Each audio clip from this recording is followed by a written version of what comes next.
Hey, everybody, welcome back to the Dog Trainers Podcast. My name is Mariano, that's Brent, What's up, everybody? and we're excited to have you, so stick around. Welcome to the Dog Trainers Podcast, a podcast created by dog trainers, for dog trainers, or anyone who's ever fallen in love with man's best friend. Episode 5, our top 5 tips for developing structure with our dogs. Welcome back, everybody. My name is Brent, and that guy over there is Mariano. And we want to welcome you guys to episode 5 of the Dog Trainers Podcast. In this particular podcast, we're going to be answering some questions that we got from our episode 4, which was all about dog training and the structure within dog training.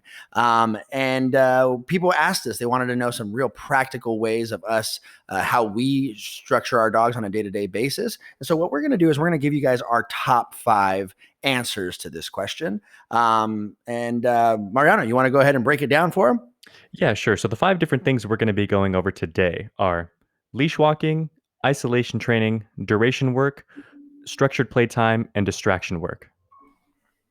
Right on, right on. So all of those areas, there's no particular order, but let's go ahead and pick one from the list. Let's go ahead and start with leash walking a little bit. I think this is a really common one. You want to riff on this a little bit, Mariano? Yeah, so the reason why this episode is going to be a bit different than episode 4 is because in the last episode, we were talking more about the idea behind structure, the concept as to why it works, right? The mental, the physical, and emotional understandings of how you can improve a dog's life through structure. Right. Today, we're going to talk more practically. So, in practical terms, when you walk your dog, something that many people do wrong could be they let their dogs pull at the end of their leash, kind of bouncing from side to side of the sidewalk, sniffing things, marking things. And the issue is when the dog has no sense of structure within that walk, they start to develop habits that over time could turn sour. And the thing is, they multiply over time. The thing about bad habits is they rarely ever stay the same. They typically only get worse over time. And so something you can do to structure your dog would be work a heel or work even basic leash manners where the dog doesn't pull, the dog isn't sniffing random things unless you release them from your heel. And the benefit of this is the dog understands over time the importance of letting things go. Mentally speaking, if a dog sees a bag blowing in the wind across the street that would normally put it on alert and make it think it's like a squirrel, he can see it and then divert his attention right back to the owner because he starts to develop a sense of proportionality and how much energy to give something mentally speaking. It gives a dog a bit of grounding and a bit of focus, and that over time in the daily grind of things, just like anything else in terms of structure, has huge long-term benefit to it. Yeah, no, I actually was dealing with this earlier today with a client. This dog is some type of Shiba Inu Jindo mix. He's a hunter through and through. This dog sees birds, squirrels. He will even look at planes and helicopters in the sky Mhm. and get super excited that they're in the sky. And he'll start like whining and looking at them and barking at them as if they're like a live animal, right? And a lot of times, well, in this particular case, what I've seen is if this dog, there's this correlation between the mental state that the dog has and what he's physically doing with his body, right? And in the last episode, we talked about this correlation between physical structure and mental structure, right? It's easier for us to control what the dog's mental state is if we can control what the dog is physically doing, right? And what I was trying to teach the owners was there's 3 owners. There was a wife and a husband and myself, or sorry, 3 people, 2 owners, and myself. And what we started to see was the wife who put in the most practice, the dog was more attentive and focused and calm with her. And the husband who will maybe only worked the dog a handful of times in the last couple of weeks. This dog is literally, as soon as the dog was on leash, the dog was sniffing, pulling, lagging, looking for birds, looking for squirrels, looking at all this stuff. And you saw kind of this night and day difference between the owner's relationship with the dog and the mom's relationship with the dog and the dad's relationship with the dog. And we start to see that literally the structure, like the dog switched, like Dr. Jekyll, Mr. Hyde was a good dog on leash with the mom and a bad dog on leash with the dad.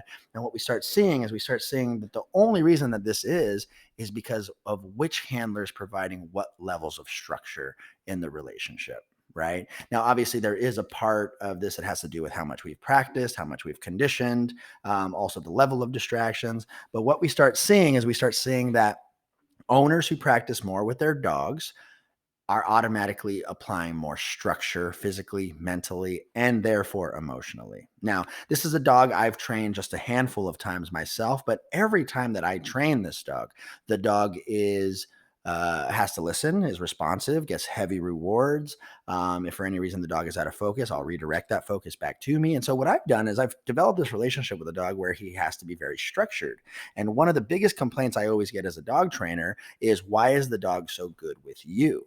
Right. And the reason is because of the parameters, limits, boundaries, rules that we set naturally as dog trainers, that a lot of normal dog owners have to learn and put into practice in order to become good. And literally, just like you saw, I saw the dog was great with the mom, horrible with the dad.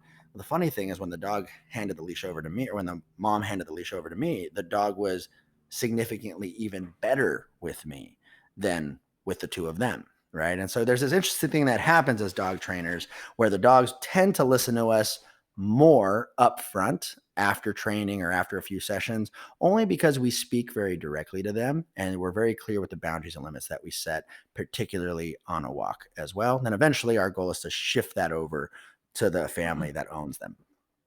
Yeah, 100%. I always tell people there's a big difference between what a dog knows and what they're willing to do for you. And what they're willing to do for you depends on how they feel about you, and that depends on the day to day structure. Hmm. Hmm. So one thing I want to do is I kind of want to, for people listening, we're talking about leash walking right now, right? We're talking about structure in leash walking, and what I want to break down to you guys is kind of a um, a perspective a little bit, so that hopefully maybe you can see if this is what your dog does, or maybe you've seen improvement through dog training. Um, Dogs have two ways of thinking with stuff out on the walk. Okay. They are either going to indulge in whatever habits have been conditioned by their previous environment or by their instincts. Okay, so let me explain that. There are some dogs who, let's say that it's a rescue dog. Their previous owner let them sniff and do whatever the heck they wanted and mark every single tree that they ran into. So, guess what? When you adopt that dog, you're going to notice very quickly that that dog has an obsession with marking on the walk, right? Or pulling, or doing whatever they want, or looking for squirrels, or some situations, lunging at the dogs that they see, or running at passerby, or chasing passerbyers as they come by, right? So there could be a whole series of habits that the dog could develop on a walk. So what their previous environment or their instincts developed, or your dog can do what you develop them to do, right? And so this is very binary. It's either this or it's that. And a lot of times what happens is we see prior to dog training, a lot of people choose the first one. They choose by allowing the dog to do whatever their instinct or their previous environment taught them to do, right? And what we see is that there becomes this obsession over things that don't benefit us in our relationship with the dogs, right? Our dogs are more interested in the environment than they are with you. And this unfortunately kind of puts us in a bad situation over time, because when we need our dogs to listen to us outside, we don't have the mental structure or emotional structure set in place to be able to call upon the dog's obedience or participation at any given time.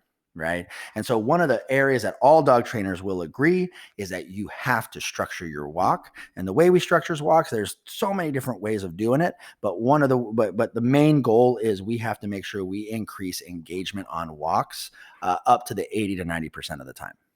Right. Right. Then and have very strong recalls. So if we do allow our dogs to sniff or wander off, that on command we can get those dogs to come back immediately. So that way we can give them direction, right? So that's one thing I could say all dog trainers will agree upon. And if for any reason you guys are not practicing engagement or loose leash walking, or any increased focus on the walk, we can pretty much say with a high level of accuracy that your dog doesn't listen to you that well. Just saying. Yeah, and I think a big thing too, to be clear, you touched on it, but I just want to make sure that we specifically point it out since we're doing practical advices. Hmm. One thing that I get a lot of is there are even those owners who understand the importance of, or at least they see in very clear terms how wrong it is when a dog does something they shouldn't do, and it's typically like, well, my dog reacts to other dogs on walks, and I already know that that's bad. Like before training, I've already looked into various training tools and methods and things like that, and that's great.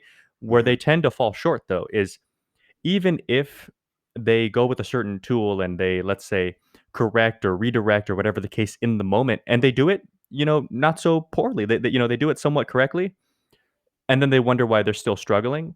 Right. Where they tend to mess up is they don't do the groundwork. They don't work Yeah. the heel or the command or the expectation that the dog should be in clear Right. understanding of Right. before the distractions happen. Right, right, 100%.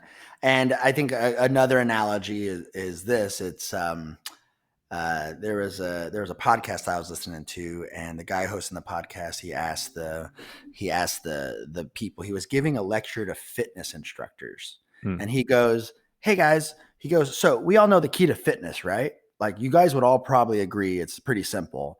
And they said, just eat right and exercise, and you will be fit.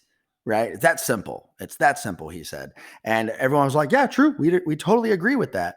So the problem is, however, even though fitness is that simple, we're still looking for that workout equipment, that workout outfit, that special shake that we have to drink. We're still looking for, that special diet plan. So we're constantly looking for something else to be an immediate solution to the problem that actually takes discipline and structure to actually see long term profound results. right. Right. And this is ultimately with dog training as well. One thing I did tell my clients today, as I told them, I said, so you guys see how the dog goes from 0% focus to 85, 90% focus after just a couple of these practice drills. And luckily, these clients were athletes, right? One of them was a professional figure skater. So I talked to her. I said, you have to know that when you're training this concept, teaching the dog to engage, not pull on the leash and focus, this is something that has to be practiced and rehearsed over and over and over. And what she does is she stops me and she goes, like turning and figure skating. Right? And I was like, I had no clue about figure skating. And she was telling me, she was like, yeah, there's every move you have to practice, practice, practice till it becomes part of who you are. Till it becomes a natural movement for you. And we went over this a little bit in the last podcast, talking about the importance of conditioning.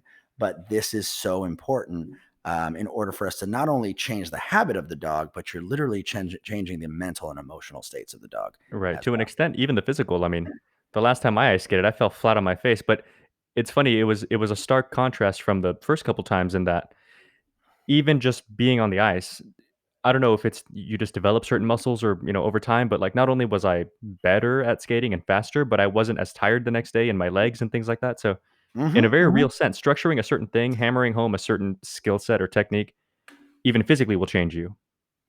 100%. It's your body will adapt and your brain will adapt. Right. So I think we talked a lot about leash walking.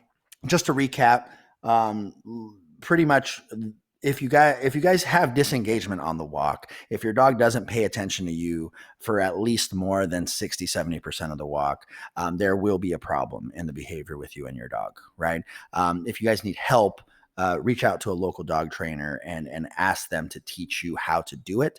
I will tell you this as well. If after 3 sessions your dog is still walking horribly on the leash, change your dog trainer. Yep. Fair Change enough. your dog trainer. That's all I'm going to tell you. Agree. Okay. Change your dog trainer. Unless the dog has a very severe reactivity and aggression issue or extremely high prey drive, then change your dog trainer. Cool. Yeah. All right, let's move on. I want to talk about the next subject: isolation training, independence training, crate training, den training. There's so many words for isolation training, but in essence, what we're trying to teach the dog is to be separated from us against their will, because there might be realistic times that this might have to happen. Right? Let's say you have a guest over who doesn't like dogs. Let's say you're having Thanksgiving dinner and you're scared that the dog might jump on the table and steal some cranberry sauce, or let's say you're having a bunch of guests over and you're scared that the door might be left open. Right, so we need to be able to house our dogs or place our dogs in places where that they can be safe, relaxed, and sometimes not involved in everything that's going on in our household. So isolation training is really teaching our dogs independence and teaching them how to entertain themselves when we're not available to entertain them in real life. Yeah, and isolation training goes so much deeper than a lot of people think. I Hmm. mean, everything that you just said is 100% true. It's very beneficial from time to time to crate your dog. I just had this conversation the other day with one of my board and trains that goes home in like a week. Hmm. And, they were asking the questions, well, what do I do if this happens or that happens? And I was like, well, listen, if you're busy, if it's a party, put him away. Why risk him bolting out of the door and having all these Hmm. issues? Certainly, if you have the time and you want to actively address it, then bring him out, workplace or work, whichever command we're talking about. Hmm. But, creating your dog or otherwise separating your dog certainly has benefit to it, but it goes further than that. The thing about isolation training or crate training or, that gives it that extra bit of benefit that people don't readily understand in most cases, maybe you'll agree with me, Hmm. is a lot of issues with dogs, a lot of the more serious issues, reactivity, territorial, even kind of overexcitedness, dogs that lack boundaries, and when it's not in a negative sense. A lot of it has to do with the fact that the dog is very comfortable when they're around you, which is great, but they don't know how to be comfortable when they're not around you, which is not so great. It's Right. Which leads to overprotection, separation anxiety, things like that. Yeah, it's like an obsession. It's great that that we're around each other, we can enjoy each other, but when we don't have that healthy sense of separation, I want my dog to be happy all the time. And in the real world, I'm going to be gone. I mean, people work, people have school and things like that. So the dog needs to know how to be comfortable whether you're around or not. Right, 100%. And you were touching base on it a little bit, but I think the sometimes guilt kind of gets in the way of this form of structure, right? Right. People feel bad because we'll explain why people feel bad. You Well, know, well, I'm sorry. Let me just recap that real fast. go ahead. Sometimes people feel bad because the times that our dogs we are home. Let's say we do work a lot, or we are at school a lot, or we're busy throughout the day. We want to spend as much time with our dogs as possible. And so what happens is this idea of when we're home, actually isolating our dogs away from us, even in the name of practice, sometimes doesn't really feel necessary, right? So I totally get that, and I have a lot of empathy and understanding for people of this perspective. But always what the indirect problems that could happen if you don't teach dogs this is that dogs wouldn't learn, as Mariano said, how to cope with you actually leaving or being away from you for certain periods of time. Yeah. One thing that you touched on earlier that I just wanted to reiterate because it was in regard to leash walking, but it's true of isolation training is Hmm. working a dog's physical state definitely helps adjust them mentally. So if a dog, everybody or most trainers, I would say, rather, have dealt with those dogs that are like really anxious in the crate. We've dealt with a few. You put them in there and they like salivate and whimper and dig and spin. And when you start working commands like downs and just teaching them protocol that would help them relax, because of course, mentally and emotionally, they're super wound up and you can see it and Hmm. you can hear it. But Hmm. physically, you're asking for stillness. Hmm. Over time, their body kind of comes to a happy medium somewhere, and then it just gets calmer and calmer with practice. Right. Right. And that's the big thing. It does take practice. And a lot of times it's hard for people to get over the initial whine, cry, bark, trying to break out of a crate or ripping down the puppy pen or the baby gate. Right. And so in situations like that, it's again, there's so many solutions in the books that we could give you guys on how to do this. But just understand that being able to comfortably isolate your dog or separate your dog from you and the family on occasion is super important to the dog's mental health. And also, it provides you guys with a whole different level, another option. Right. I can't explain enough how many people who don't have this option, and it's so simple to develop.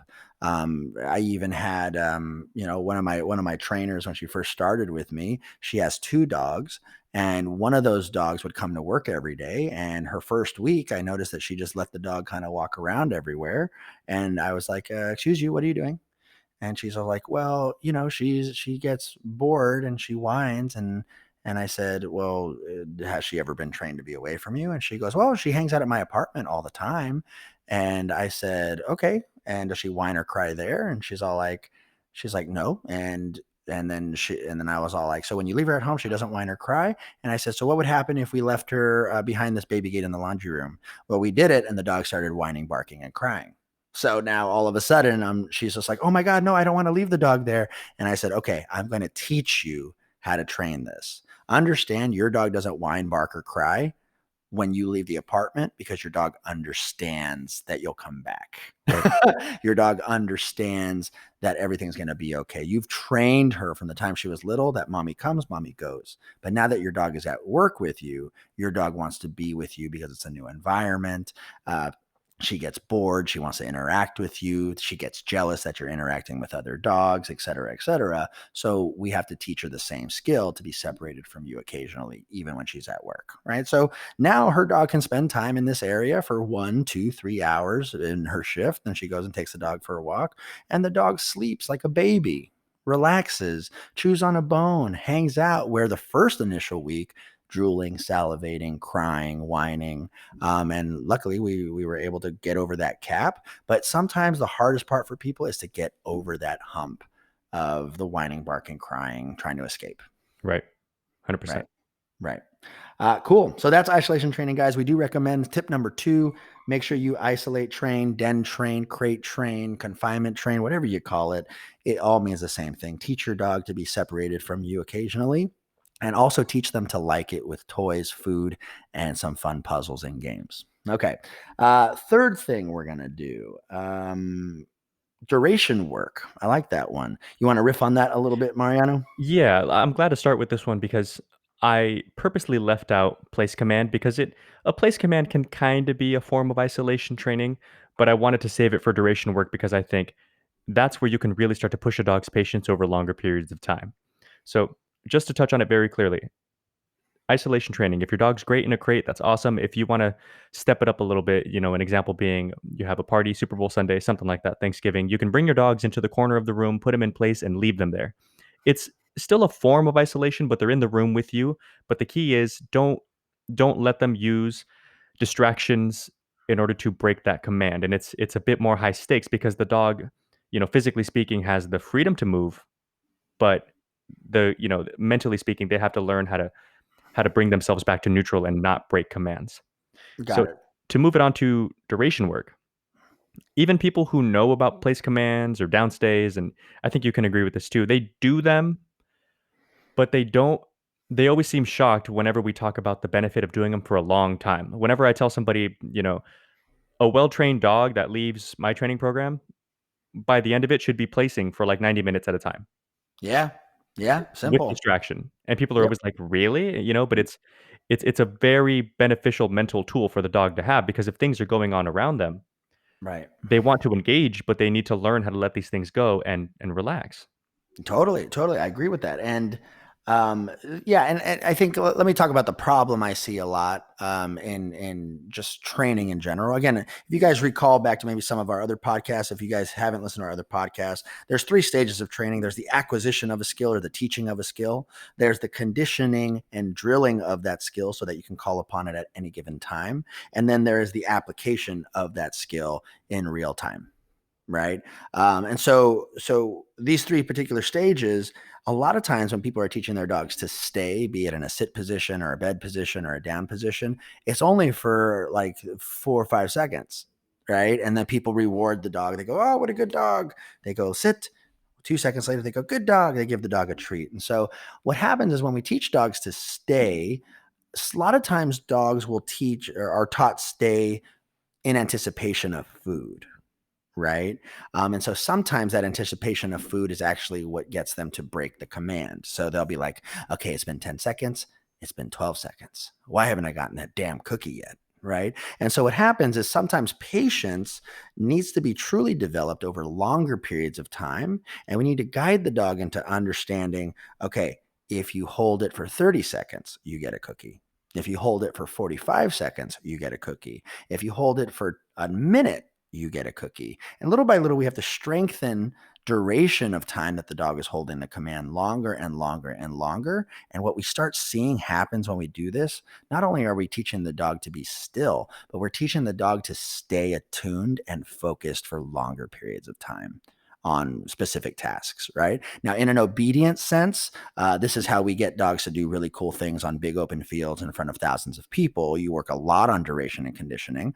But from a homeowner sense, when we work on duration work, we're actually teaching our dogs to not feel that they have to be so involved in everything, right? So the average dog, someone comes home, they run to the front door, they get excited, they go grab their ball, they're jumping on the person, and for the next 30 minutes, the dog is not leaving that person alone, right? And yeah, the dog might miss their owner and be excited, but what ends up happening is there are going to be situations inside of our lives with our dogs where our dogs don't necessarily need to be involved in everything, right? The dogs can be nosy, right? For lack of a better term, they could be nosy and want to bark at the front window, go to the back door, chase the squirrel, when in actuality, all we really need to teach that dog to do is stay for long durations Yeah, and well, relax. the work, the key, the benefit of duration work is it's the same sort of issue, the same sort of root problem that exists in basically every major issue in dogs is too much arousal. They're ungrounded and they don't know what to do with all their energy, so they just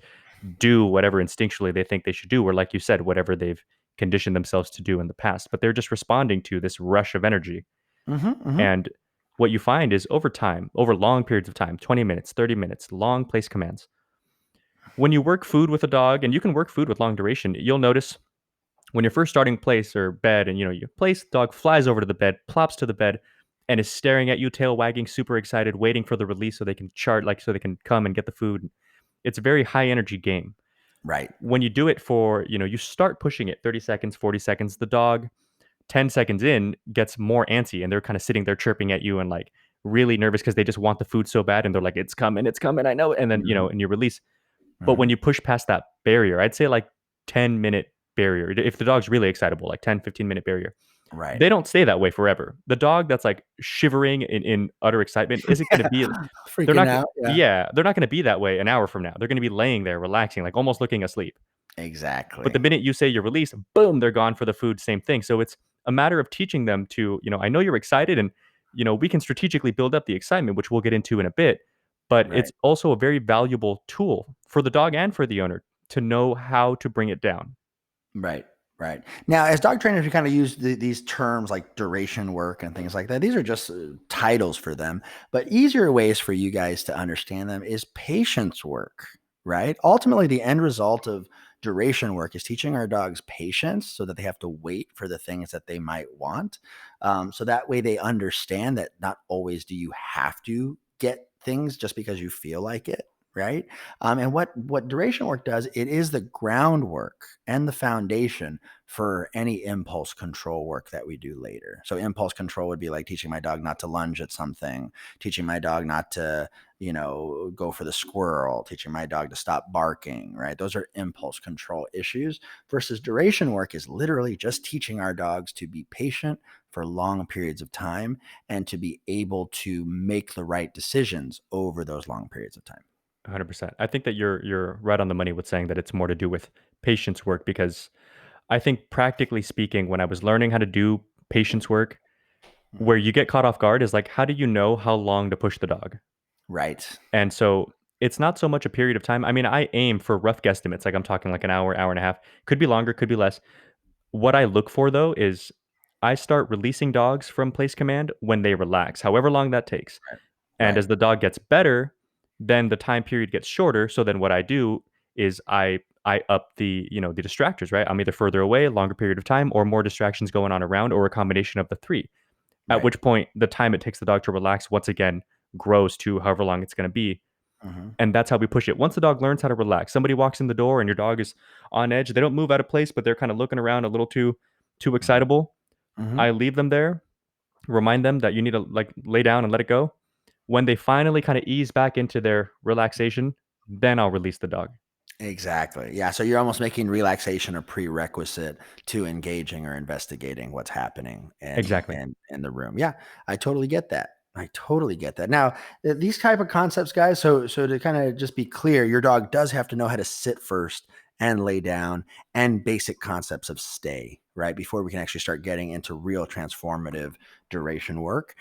So if your dog knows those things already, then again, ask a dog trainer, a local dog trainer, to see if they can help you with some type of distraction work and duration work. Actually, it's duration work, not distraction work. And yeah, hopefully they can help you guys with it. But just know that the beginning of it's going to be slow amounts of progress. So, like for example, when I'm teaching people stay for the first time, maybe that first session, we're happy with a 10-second stay. Your dog Right. stayed for 10 seconds. That's awesome. Reward that dog. But guess what? Their homework by the end of the week is to get to 30 to 45 seconds. And if that becomes too easy, they have to do a 1-minute stay. Right. And it's so interesting because once people get past 30 seconds of staying, 10 seconds is rough, 15 seconds is rough, 20 seconds is rough. But once you can get a solid 30 seconds, 1 minute becomes super easy for your dog to do. It's really 100%. crazy. After 30 seconds, your dog kind of loses track of time. So if you guys can't do a 30-second stay, um, then work up to a 30-second stay, but just trust after 30 seconds, it becomes so much easier for your dog to stay for 45 to a minute. And you know what? If your dog can already do a 30-second stay, why isn't your dog doing a minute stay? You just have to push it just a little bit more. So go ahead and push it just that tad bit. Practice it both in the sit position and the down positions, or Mariano was talking about a place command, and all of this duration work will start adding up and start strengthening that muscle of patience and impulse control. All right. 100%. Cool. Let's see. What's the next one, Mariano? You want to read that off? Yeah, structured playtime. I'm excited that this one's coming next because you just touched on the importance of it right at the end of duration work there. And it was the dog needs to understand, of course, what you're asking of them before you start asking things of them for longer periods of time. So, structured playtime, obedience drills can be things like, you know, when we say obedience drills could be a fun game out of it. That's when we're talking about really quick repetitions, place, break, place, and the dog is just flying back and forth, really Mm-hmm. kind of hammering it home. They're very their excitement levels are very high. So we're not working the same sort of skill set as we are in duration, but we're just kind of building the prerequisite. We want to make sure that the dog knows exactly what they're doing and really drill it to a point that it's almost not a thought. Like when you're driving, you get so good at it that it doesn't really take up mental bandwidth anymore, and you're free to do other things safely, like have a Right. conversation. So Right. you Or can do text. No, don't do yeah, it. don't Everyone well, does it in America. Come on. yeah, no, don't do that. Um, but yeah, so working mental drill, and that can be anything. It could be just working sit, break, sit down, and just hammering obedience drills home, making it high energy yourself with lots of fun, lots of toys. A really fun way to go about it, which is why we call it structured playtime, is to make a literal game out of it. I know Mhm. that with certain high energy dogs, like I love seeing people work, like Mally puppies that are going to be like, legit competition dogs one day, and they're just so driven. I mean, they like food, but they love the tug toys, or Yep. the bite sleeve or what. So Yep. that dog is only too happy to do whatever you ask for it, even for long and very demanding play sessions. And it's amazing to see what you can get out of the dog when you know how to appropriately motivate them. Right, right. And so I want to kind of break down the structure of a game, and then we're going to go over what a structured playtime is. Okay. Okay. A lot of domesticated dogs, they don't know how to play completely. I wouldn't say they don't know how to play, but they don't know how to play completely. And so we'll talk about what the definition of an actual game is. In dog training, you said this term in the last podcast. You said a positive feedback loop, Yeah. right? So just to recap what a positive feedback loop is, a positive feedback loop is a system where the behavior that the dog is doing leads to something that reinforces the next behavior, which loops back to the beginning, which so let's say behavior one happens, reinforces and inspires the dog to do behavior two. Then the end of behavior two inspires the dog to do behavior one again.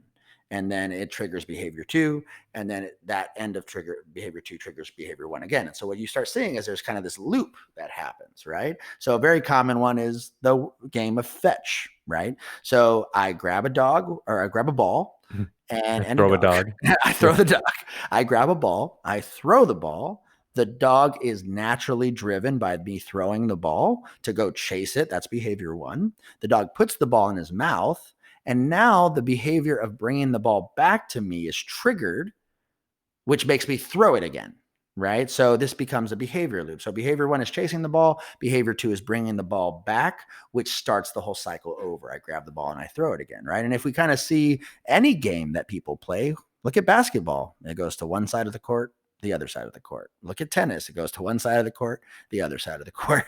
Right. And same thing with football, one end of the field to the other end of the field. So what happens is one pretty much offense creates a defense. There's always the yin and the yang of playing. And what we see in play in general is sometimes the dogs don't finish the loop.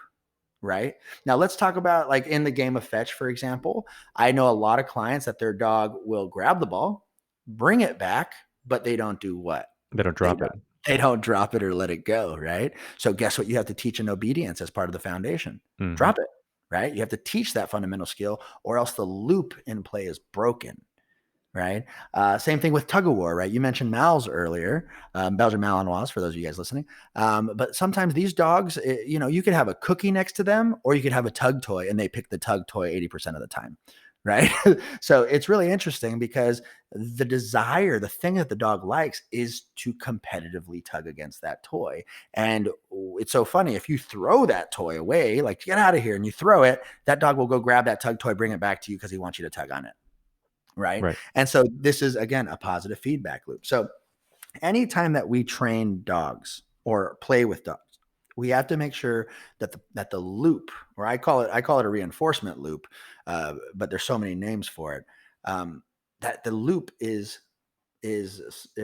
complete, right? And if that loop's not complete, we have to figure out what area sucks, and we have to teach that specific area. So again, in regards to fetch, there are dogs who chase the ball, they just don't bring it back.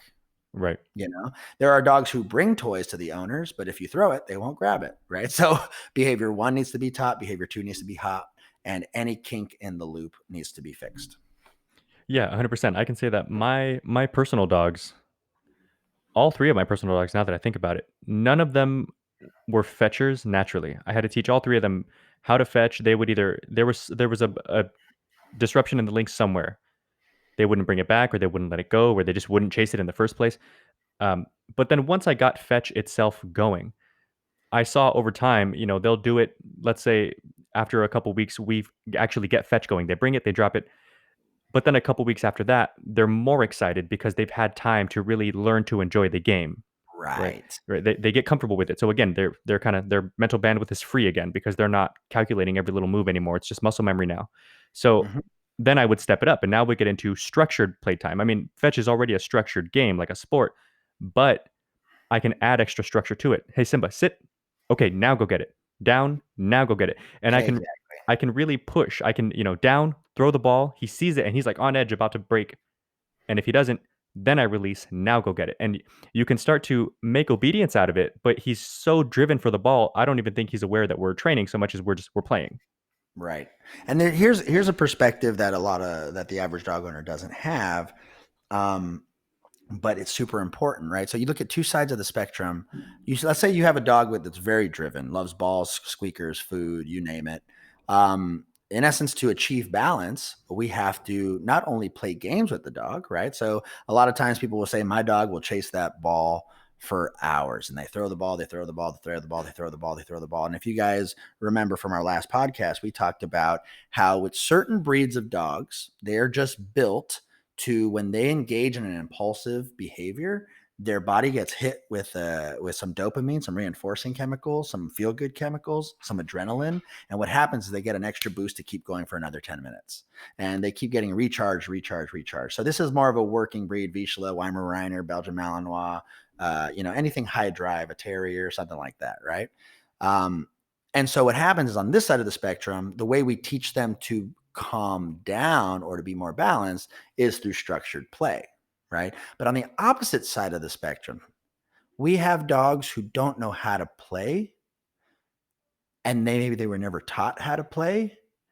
And if they don't learn how to play, they don't learn, like Mariano's dogs, that positive release, that ability to have fun, that expression of running or hunting or chasing or being competitive, right? Because that's ultimately what play is for Right. dogs. Right. And so on both sides, if you're the type of owner that says, my dog, or if you're a trainer dealing with someone like this, my dog doesn't play. Oh, there's games. We just have to figure out what the right starter games are for your dog. Right. Yeah. Yeah. And We've then met if some your pretty dog, nervous dogs. I don't think we've ever met a dog that didn't like one game or another. yeah. And again, it's going to be a slow process, but I tell you what, when you teach that dog to play, you will see the confidence that develops in that dog. right? Play is one of the most important things across the animal kingdom. And if you can take a dog who doesn't know how to play, teach them how to play, and you're going to see that just providing that structure, that discipline of, well, what the dog would consider to be like a sport, like chasing the ball is a sport, tugging is a sport, finding food hidden in between the couch cushions is a sport, right? Like little things like that, it builds the dog's confidence, where you can take an insecure dog and build their confidence to a more balanced level. On the flip side of that, you could take a wild, spastic, untamed dog. Shout out to your I was dog, going to say, an untamed dog, and tame them through structured play. So this idea of play and obedience working hand in hand, it has to be developed. So that way we can burn the dog's mental brain calories pretty much, right? If we can burn more brain calories, we have happier dogs. yeah, one thing I just want to touch on before we move on here, because I think we've hit this very well, is what you said earlier. I liked about breaking down the concept of the positive feedback loop itself, Mm-hmm. and the other aspect to it being, of course, in and of itself, a positive feedback loop is something that reinforces itself. And we got into the whole, the dog needs to know the whole thing so that they can do the whole thing. But Mm-hmm. in terms of overall structure, the overarching idea of this entire podcast is the more the dog does it, a clear example of why it's beneficial is when you're giving someone or a dog a structure, you're giving them a tangible goal, a directive. Like in basketball, the goal is put the ball in the hole. And once you have that, you know whether or not you did it, which means the dog now has the opportunity to win. Technically, the Yes. dog also has the opportunity to fail, but that's where proper training comes in to limit those opportunities to very minimal. And check it out. The dogs will fail many times in play, but that's the fun part of play. Right. Sometimes my dad wins or my owner wins, and sometimes the dog wins, right? And this is the important part of play. It's even if you study dog behavior where dogs play, sometimes one dog's on top, pinning the other one to the ground, and then they will on purpose switch with each other. So don't look at play as a competition with your dog. Look at it as a contest, right? Sometimes I win, sometimes you win. Okay, next time we're going to see who wins, right? And so little by little, this way, both parties, the owner and the dog, can actually take some enjoyment out of this. Yeah, it's like a competition, but you're both on the same team. It's can we Yeah. get better? Can we get better? And just keep pushing that over and over. But over time, when the dog has a very clear understanding, bring it back to me. Okay, there you go. Good job. Here you go. Here's your reward. Here's the ball. I know you like it. And then when they Mhm. get better at that, okay, sit down. Oh, good. There you go. There's the ball. And so they have tangible, very clear examples that even the dogs understand of, oh, I've done something right. And that becomes its Right. own positive feedback loop to combat the negative stuff. Right. Totally. Totally. Awesome. Hope that was helpful, guys. All right. We have one more, Mariano. Let's talk about it. Let's do it. Distraction work. Okay. So, 3Ds in dog training: duration, distance, and distraction. You guys may have been taught that before or heard of that. If you guys haven't, pretty much anytime we're teaching dogs self-control, both mental and emotional, we have to have distractions. Now, the way I like to teach distractions to my clients is very simple. There are three kinds of distractions that happen. There are social distractions, which are anything that are alive, right? Anything that's alive. It could be a dog, it could be a human, it could be a child, it could be a bird, things that are alive that the dog wants to interact with in a social way. That's why I call them social distractions. So, just to differentiate, if my dog wants to eat the cat, that is not a social distraction. If my dog gets excited to see cats and tries to play with them, that is a social distraction. Make sense? So, the prerequisites are the thing has to be alive and the dog needs to not want to hurt it or eat it. Well, the dog wants Okay. to socialize. They want to socialize. That's the key. All right. Number two, I call these ones excitement distractions or drive distractions. Okay. Excitement distractions are things that get the dog hyper or hyper distractions. Yeah. Things that get the dogs hyper. Right. So these are going to be, could be the presence of food. It could be their tennis ball. It could be their squeaky toy. It could be that parent that spoils the heck out of them that they really, really like to see. So whatever it is, the thing that really gets your dog uppity, alert, and excited, but in a happy way, not in an aggressive, dominant type of way. Right. Okay. And then we have kind of more of our fight or flight distractions, right? The things that either piss our dogs off in a defensive way or things that get our dogs insecure or defensive. right? So your dog can either be protective or defensive. Okay. So we have social, we have things that get your dog excited, and then we have our fight or flight distractions. Okay. Now, ultimately, what we're trying to do, we are trying to teach a dog to control their natural impulses. Okay. So impulses and patience are two different things. We talked about how duration work helps develop patience in your dogs, but impulse control is specific. Impulses are specific from dog to dog, right? There are some dogs who love food, some don't care. There are some dogs who love affection overall, some don't care. Some dogs chase squirrels, some dogs only chase cats, right?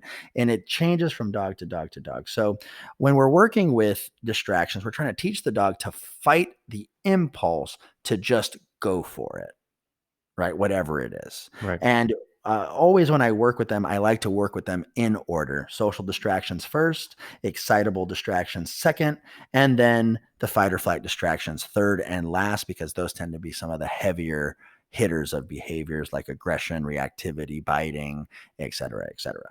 Right. Okay. You want to riff on something? Yeah, I think when it comes to distraction work, I just wanted to touch a little bit about why you do those in order because it makes perfect sense. When we talk about the final one, the fight or flight distraction, we save that for the end because when a dog is nervous or otherwise anxious and angry, that's when they're least kind of present and balanced. And so, They're not even learning. They're not exactly learning at that time. right, they're not Yeah. learning and they're not really in a position to intake information. So, Right. a lot of times you'll hear owners with that, my dog is great. We're walking and then he sees another dog and he just sees red and it's like he can't hear me. It's like he doesn't understand Hmm. me. And Hmm. the dog is just in a place where the cup is full and there's no way to pour anything else into that. So when you start to teach them to control themselves under distraction in smaller quantities, you're just kind of pouring a little bit more out of the cup at a time so that there is actually space in there so that you can inject some obedience in there. So dog Yeah. sees whatever it is that sets them off, like a bike at night or something, and you can see their arousal levels kind of climbing before the dog actually lunges. In most cases you'll see them kind of get stiff, and the process starts somewhere.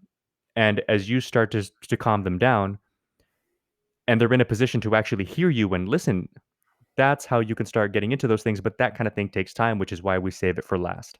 Right, exactly. And also, another reason why it's last is because it takes repetition to teach our dogs to control their impulse. And so many times people will say, again, my dog is great, but he does this one thing that's bad. And that one thing that's bad is he's either destroying something, trying to kill something, or being so compulsively annoying. Right.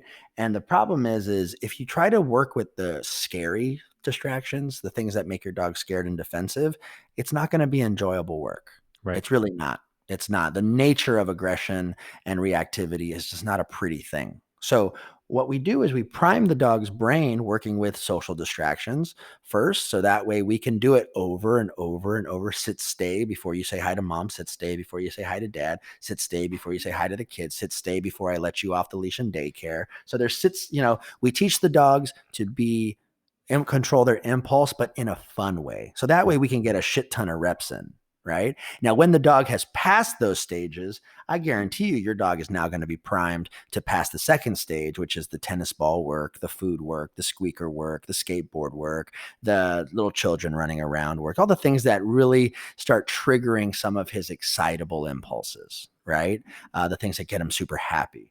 And then if we do that properly, now our dog has the capacity to actually go into the fight or flight distractions and actually have the ability to combat that.